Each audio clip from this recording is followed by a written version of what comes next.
ඔබේ මොළය සහ ස්නායු පද්ධතිය සැහැල්ලු වේගෙන සැහැල්ලු වෙගෙන යනවා.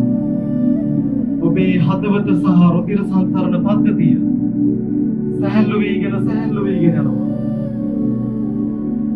ඔබේ මුළු සිරුරම සුළගේ පාවෙලා යන පුළුල් රොදක් තරමට සැහැල්ලුයි.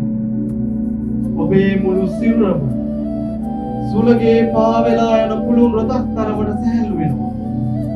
ඔබේ මුළු සිරුරම සුළගේ පාවෙලා යන පුළුල් රොදක් තරමට සැහැල්ලු වෙනවා. රෝසමල් පෙත්තක් තරමට සැහැල්ලු වෙනවා. රෝසමල් පෙත්තක් තරමට සැහැල්ලු. විශ්වීය විභව ශක්තියක් ජනිත වෙනවා. ඒ සැහැල්ලු බව මෙදී ඔබේ හදවත තුළ විශ්වීය විභව ශක්තියක් ජනිත වෙනවා. ඒ සැහැල්ලු බව මෙදී ඔබේ හදවත තුළ ආත්ම විශ්වාසයේ ශක්තිය, අධිෂ්ඨානශීලීත්වයේ ශක්තිය, අඛණ්ඩ කැපවීමේ ශක්තිය, නිරන්තර උද්‍යෝගයේ ශක්තිය, මේ ලෝකයේ තියෙන ඕනෑම අභියෝගයක් ජය ගැනීමේ ශක්තිය, ඉවසීමේ සහ දරා ගැනීමේ ශක්තිය, මේ සියලුම ශක්තිය නවති වෙනට පටන් ගන්නවා.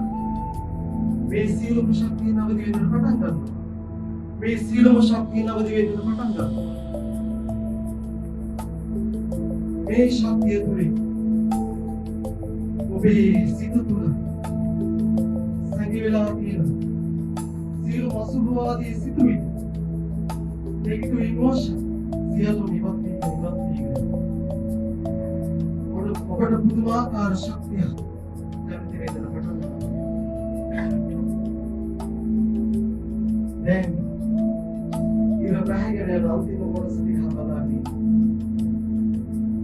ඔබට දැනෙනවා පුදුමාකාර සතුටක්, පුදුමාකාර ප්‍රබෝධයක්.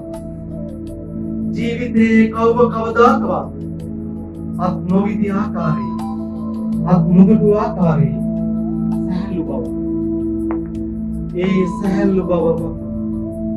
ඒ සැහැල්ලු බව මොකක්ද?